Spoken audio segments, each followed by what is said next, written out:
Deus. Quem está feliz, diga amém. Amém. É muito bom ver uma igreja feliz. Imagine se você sentasse do lado de uma pessoa rancorosa, triste. Como seria ruim, né? Agora você olha para o lado, você vê essa pessoa aí, ó, dá um sorriso para ela. Eu gostaria que você abrisse a sua Bíblia em 1 Reis 16.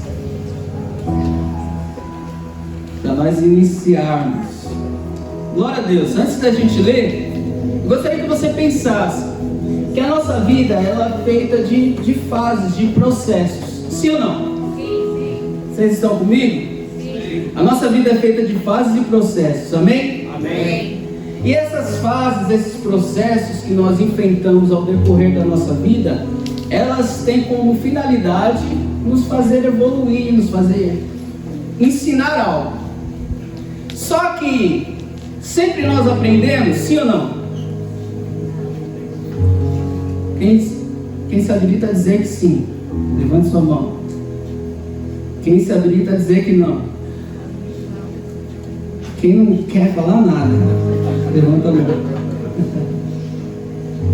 Em todos os momentos nós aprendemos algo. Não tem jeito. A gente pode até pensar que não, mas em todos os processos, em todo instante, você está propício a aprender alguma coisa. Mas o que vai fazer a diferença é se você vai praticar aquilo que você aprendeu com aquilo que você passou. Porque você pode aprender, mas executar aquilo que você aprendeu aí já é outra coisa. Então os processos servem para nos ensinar, nos fazer evoluir, para que a gente aprenda e pratique. Porque quando a gente aprende e pratica, a gente passa de fase. Lembra quando você jogava videogame lá e que você ficava tentando passar o mestre? Depois, provavelmente, quando você fosse jogar, você já sabia para onde você ia correr para matar aquele monstrinho. E na vida é a mesma coisa. Se a gente aprender, se a gente entender o processo, aprender para evoluir, a gente vai se tornar pessoas melhores. Amém? Amém. E aí eu quero te ensinar através de um grande profeta, um homem de Deus, que está em 1 Reis 16, 32, 33. Quem se habilita a ler, leia com voz de trombeta bem alto. Ele levantou um altar a Baal na casa de Baal, que edifica em Samaria. Também Acabe fez um bosque, de maneira que Acabe fez muito mais para irritar ao Senhor, Deus de Israel, do que todos os reis de Israel que foram antes dele. Olha que interessante. Então, a história de Elias vai começar assim, que Elias, ele já começa num cenário turbulento, num cenário em que Baal é estabelecido como um Deus a ser adorado, um Deus pagão. E aí, a palavra vai dizer que Acabe levanta esse Deus Baal naquela região para o adorar. E esse Deus Baal, ele irrita Deus de uma forma que Deus abomina. Mas aí Deus levanta um homem chamado Elias. Quem está vivo, diga Elias. Elias.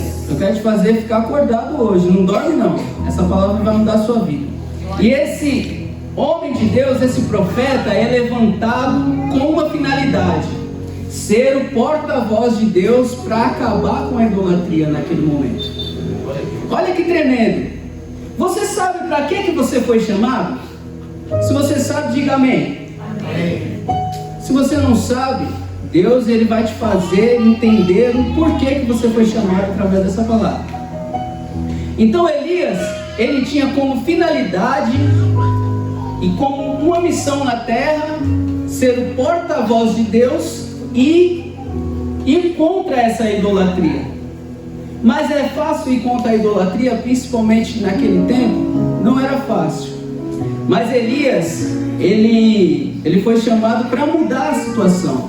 E assim também nós somos chamados para mudar a situação, o ambiente que nós vivemos. Eu não sei o lugar que você trabalha, eu não sei como é dentro do seu lar, mas eu sei que você foi chamado com uma finalidade, de ser o porta-voz de Deus para mudar a situação que você está. Então eu acho que você não entendeu. Eu vou fazer igual o Mateus. Cadê o Mateus? Não está hoje, né? Mas eu vou fazer igual o Mateus. Você precisa entender que o lugar que você está não pode te modificar, mas você precisa modificar um ambiente para transformar aquele lugar. Através do poder de Deus. Elias, ele foi chamado para isso. E aí, para pensar, num cenário em que Acabe ele estabelece um Deus pagão, em que muitas pessoas o adoravam, Elias é chamado para mudar a situação. E a primeira coisa que Elias faz, abra sua Bíblia, continua aí aberta em 1 Reis 17:1. Nós vamos ler, diz assim, ó: Ora, Elias, o Tisbita e Tisbe de Gileade, disse a Acabe: Juro pelo meu Senhor, o Deus de Israel, a quem eu sirvo, que não cairá orvalho nem chuva nos anos seguintes, exceto mediante a minha palavra. E olha que tremendo. Elias sabia que essa profecia, pela palavra dele, faria com que aquela região, aquela situação seria transformada. Porém, diga assim para o seu irmão, porém, Elias também passaria por um cenário turbulento. Porque para pensar, Elias ele profetiza assim: segundo a minha palavra, não vai chover durante alguns anos. E quando não chove, naquela região, a escassez ela começa a tomar conta. E aí a pessoa que também profetiza, ela é também propícia a sofrer. Então pense bem, aquilo que você lança como palavra, ela pode te trazer tanto benefício quanto malefício. Mas quando você lança a palavra mediante aquilo que você confia, você tem a certeza que Deus ele vai te sustentar mesmo com um período de escassez. Então entende uma coisa, para pensar comigo. Esses dias eu estava com a Rebeca é uma bênção, ela me ensina grandes coisas. Às vezes eu até fico impressionado. Aí a gente veio no mercado, aí a gente comprou algumas coisas e esquecemos de comprar o ovo. Aí eu parei aqui na padaria aqui, comprei o ovo e coloquei no baú da moto, que a gente estava de moto. Nós estávamos de moto, perdão. Aí eu vim brincando com ela, eu falei assim: Rebeca, o ovo vai quebrar, Rebeca, o ovo vai quebrar. Quando chegou no meio do caminho, ela falou assim: ô pai, para de falar isso. Eu falei: por quê, filho? Porque as nossas palavras têm poder. Quando chegar em casa, esse ovo vai estar quebrado. Você acredita que ela falou isso? Aleluia! Aí, eu cheguei em casa e o ovo estava como? Aí ela falou o quê? Tá vendo, pai? Eu não disse que as nossas palavras têm poder? Você não ficou falando que o ovo ia quebrar? Então, através desse pequeno ensinamento, a gente entende que as nossas palavras lançadas, elas vão frutificar alguma coisa, tanto para o bem quanto para o mal. Então, olha para a pessoa do seu lado e fala assim: você é uma bênção. Você é mais que vencedor. E assim será, em nome de Jesus. Aí Elias, ele profetiza e diz assim, ó: segundo a minha palavra, não vai chover. Só que Elias, ele recebe um comando do Senhor, no qual ele vai para um determinado local e ele é sustentado pelos árabes. A palavra vai dizer corvos, mas na tradução original é pelos árabes daquela região. E aí ele bebia daquele riacho e ele comia sustentado pela provisão de Deus. Então você já entende que a palavra, quando é lançada mediante aquilo que você acredita, entenda que você vai ser sustentado por Deus de uma forma grandiosa. Elias estava num cenário turbulento e ele estava num tempo de escassez e de sequidão. Porém, mesmo assim ele era sustentado e nada lhe faltava. Agora abra sua Bíblia aí, em 1 Reis 17, versículo 8.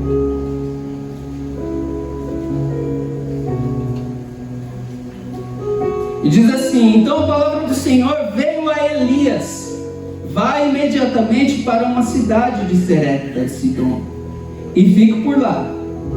Ordenei a uma viúva daquele lugar que lhe forneça comida. Começa aí a pensar nas fases que Elias estava passando, e você vai trazer para a sua vida grandes ensinamentos. Glória a Deus. Quando Elias ele chega àquela cidade, que ele sai do lugar que ele está, e ele recebe o chamado de Deus, a ordem de Deus para ir a um determinado lugar, ele não questiona e simplesmente vai, porque ele sabia que o sustento viria da viúva no qual Deus falou.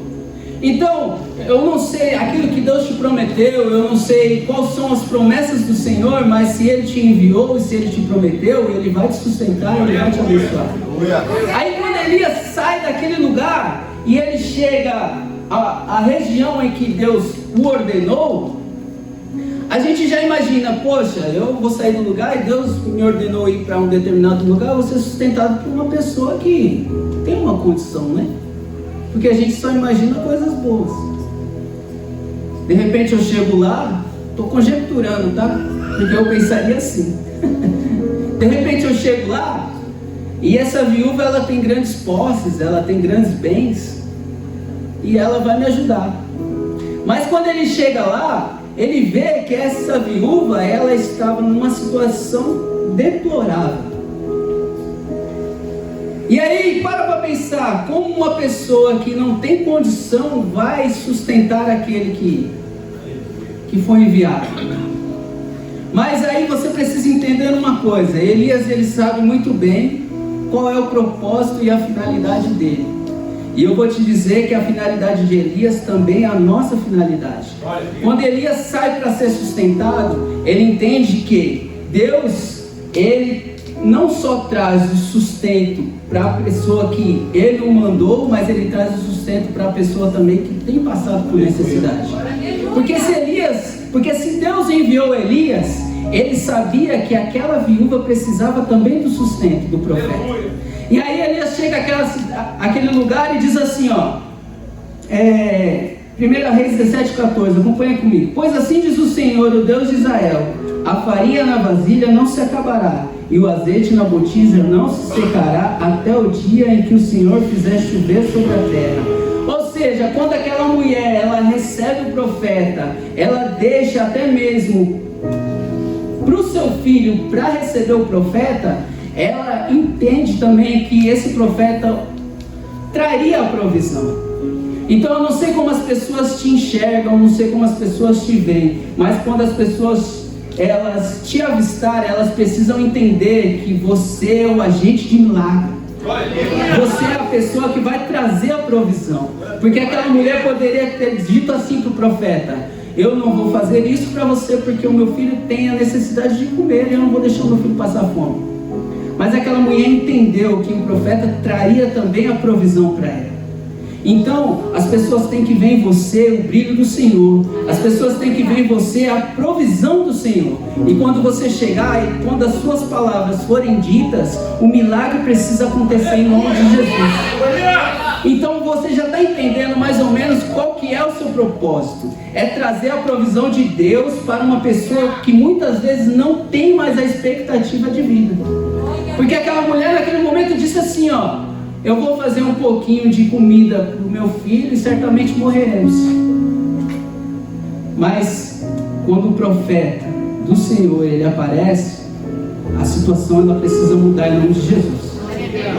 Quando você pisar com a planta dos seus pés, quando você tocar em algum lugar, quando você profetizar com as suas palavras, a provisão do Senhor precisa acontecer. Então, se você já está entendendo, é tempo de você erguer as suas mãos aí e começar a profetizar. Entenda que Deus, Ele é um Deus que faz milagre, e é através da sua vida, em nome de Jesus. Você pode glorificar esse Deus? Aleluia!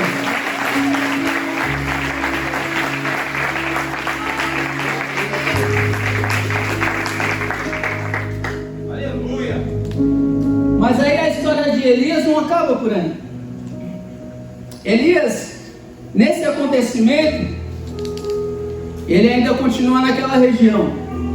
Mas o filho dessa viúva, ele adoece e morre.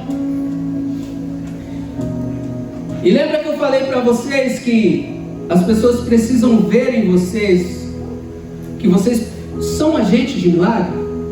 Porque quando o filho dessa viúva morre, ela tem uma pessoa para recorrer. Então, entenda bem, muitas vezes você é acionado porque você é chamado para servir e abençoar. Então, se você foi acionado assim como Elias foi, é tempo de você resolver. É tempo de você acreditar que Deus é maravilhoso. Esses dias nós estávamos, na verdade eu estava trabalhando e aí apareceu uma mensagem lá no grupo de varões, que um abençoado estava precisando de ajuda, estava tentando se matar. E aí o engraçado é que nós se levantamos para orar assim, mas uma pessoa tomou um posicionamento que me chamou a atenção naquele momento. Ele falou assim: ó, eu estou saindo do meu serviço e eu vou lá, eu vou conversar com esse abençoado aí. E ele ficava mandando no grupo: eu estou aqui na porta, eu estou chamando, ele vai ter que sair. Aí ele falou: eu vou ficar aqui mais 10 minutos, vou ficar aqui mais 15 minutos. Ou seja, essa pessoa estava preocupada porque ele sabia que ao conversar com esse rapaz, a presença de Deus se manifestaria e ele ia acontecer. Então você foi chamado para resolver. Aí a palavra vai dizer assim, ó, em 1 Reis 17, 19 e 20: dê-me o seu filho, respondeu Elias. Ele o apanhou nos braços dela, levou para o quarto de cima onde estava hospedado e pôs em cima da cama. Então clamou o Senhor: ó Senhor meu Deus, trouxestes também desgraça sobre essa viúva, com quem estou hospedado, fazer morrer o seu filho? Então se mediu sobre o menino 3 vezes. E clamou ao Senhor e disse: ó Senhor meu Deus, rogo-te que torne a alma deste menino a entrar nele. E o Senhor ouviu a voz de Elias, e a alma do menino tornou a entrar nele e ele viveu. Então Elias levou o menino para baixo, entregou a mãe e disse: veja, o seu filho está vivo. Então a mulher disse a Elias: agora sei que tu és um homem de Deus, e que a palavra da tua boca, vinda da tua boca, é verdade. Olha que lindo. Então quando essa mulher pede para que Elias realize o milagre, ele faz uma oração ao Senhor, clamando para que o milagre acontecesse. E esse filho volta à vida. Então você foi chamado para trazer vida para as pessoas. Você foi chamado para trazer o milagre, para fazer o milagre acontecer. Porque senão, qual propósito e qual finalidade nós estamos aqui? Aí, a palavra de Deus vai continuar dizendo assim, ó, que o menino volta à vida. Porém, a história de Elias continua dizendo que a seca profetizada por Elias castigou Samaria nesse período, e Jezabel mandou matar os profetas do Senhor. Porém havia um homem chamado Obadias. Esse Obadias, ele escondeu alguns profetas de Deus dentro de uma caverna para que não morresse. E aí Obadias, ele faz com que Elias se encontre com Acabe. E aí Elias, numa conversa, uma determinada conversa com Acabe, ele diz assim: vamos fazer o seguinte, você reúne os seus profetas, nós nos encontraremos no monte, e aí a oração que o Senhor o atender, nós veremos quem é o Deus que nós servimos, quem é o Deus de Israel. Aleluia. E assim foi. Aí a palavra vai dizer assim, ó, 1 Reis 18. Depois arrumou a lenha, cortou o novilho em pedaços e o pôs sobre a lenha. E eles lhe disse: enche de água 4 jarras grandes e derrame-na sobre o holocausto e sobre a lenha. Façam novamente. E disse-lhes o Senhor de novo: façam-no pela terceira vez. Ordenou e disse pela terceira vez. A água escorria do altar, chegando a encher a valeta. A hora do sacrifício do profeta Elias colocou à frente e orou. Antes disso, eu quero explicar para vocês.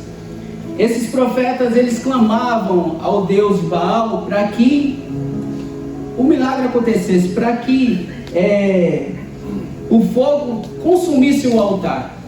Aí o engraçado é que Elias ainda disse para esses profetas: clame em alta voz, grite, talvez o Deus de vocês não esteja o atendendo, porque a autoridade de Elias naquele momento era grande. Mas aí chegou depois o período que Elias, ele orou, ele fez o sacrifício, orou, e aí o Senhor ouviu a oração de Elias. O fogo consumiu o altar e Deus recebeu a oração. Aí todos reconheceram que o Deus de Elias, o Deus de Israel, era o Deus de Elias. O que me chama a atenção, o que eu quero que vocês entendam, é que quando nós entregamos o nosso melhor, quando nós temos autoridade no nome do Senhor, as pessoas que nos veem, elas precisam ver também essa autoridade. Aleluia! E aí naquele período, esses profetas de Baal, eles foram mortos pela mão de Elias. Porque note que Elias foi chamado para combater a idolatria.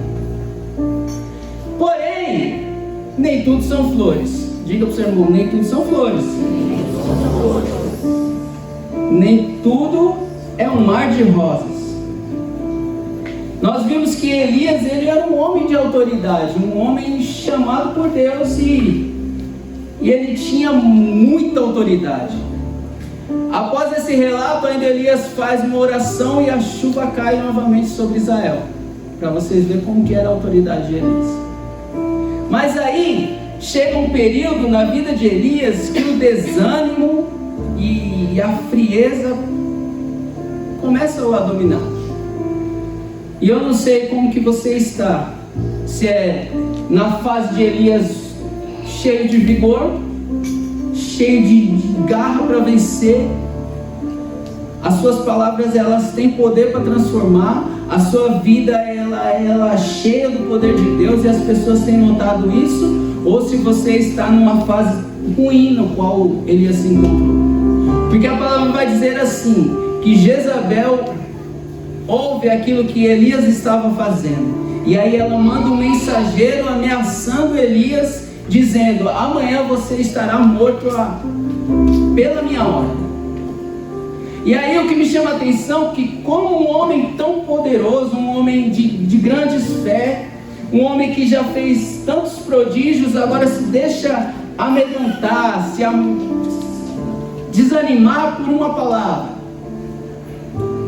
E assim muitas vezes é na nossa vida.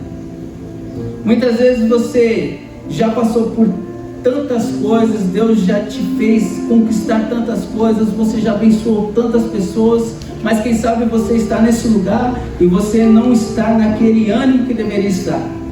Quem sabe o desânimo tem tomado a sua vida. A palavra vai dizer que Elias, ele começa a caminhar no deserto e ele senta debaixo de um zimbro.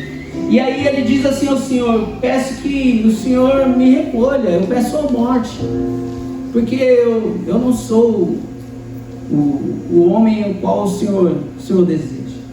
Então eu não sei como você se encontra, se é um homem vigoroso, uma pessoa que está disposta a vencer, está disposta a lutar, disposta a abençoar vidas, mas ou você tem passado por um momento de desânimo na sua vida. Mas eu tenho uma boa notícia para você: o desânimo na sua vida não é o fim. A sua vida não foi projetada para morrer. Glória a Deus. Você não foi feito para ser uma vergonha. Você não foi feito para nadar e morrer na praia.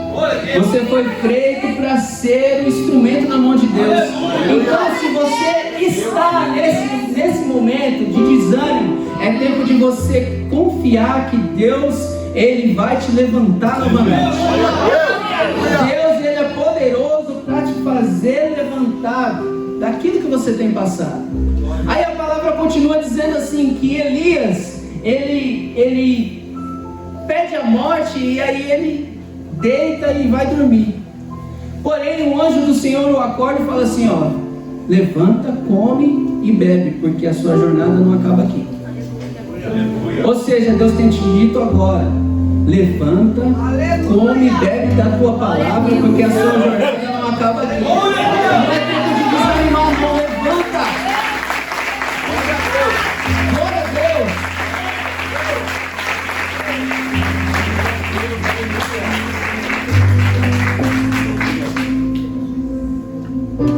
Mas o desânimo de Elias, ele era tão profundo que Elias, ele come e vai dormir de novo. Você acredita? Está escrito. Elias, ele volta a dormir, e aí o anjo dá um cutucão nele e fala assim, ó, levanta, come. É tempo de você se alimentar, porque o caminho que você tem é longo. Olha o que Deus está te dizendo. Não é o fim. Você ainda está no princípio. É tempo de você caminhar, porque o seu caminho é longo. É tempo de você confiar, porque a sua jornada não acaba aqui. O processo, ele está apenas começando. Ele vai te fazer evoluir. Levanta. Se tem Elias nesse lugar que está prostrado, é tempo de Elias se levantar para fazer grandes coisas. É tempo de você se levantar como um homem e mulher de Deus. É tempo de você acreditar que Deus ainda não terminou a sua jornada.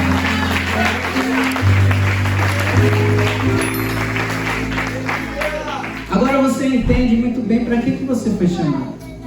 Louvor já pode subir aqui, por favor. A nossa jornada, ela é uma jornada incansável. E você foi chamado para passar pelo processo e continuar. A nossa vida é como um GPS. Quando a gente se desvincula da rota, o GPS ele recalcula e faz com que a gente volte para o lugar. Então, eu não sei como é que está o seu GPS aí, mas eu sei que é tempo de você recalcular para continuar. Porque Elias, a jornada dele não acaba aqui. Elias, ele prossegue, ele alcança aquilo que Deus tem como propósito. Então, se você foi levantado para ser canal de bênção, não é tempo de você continuar prostrado, não. É tempo de você se levantar como homem de Deus, como uma mulher de Deus, para cumprir o propósito que Deus tem como finalidade. E se você confia que Deus fará isso, se levante aplaudindo ao Senhor, em nome de Jesus. Glória a Deus.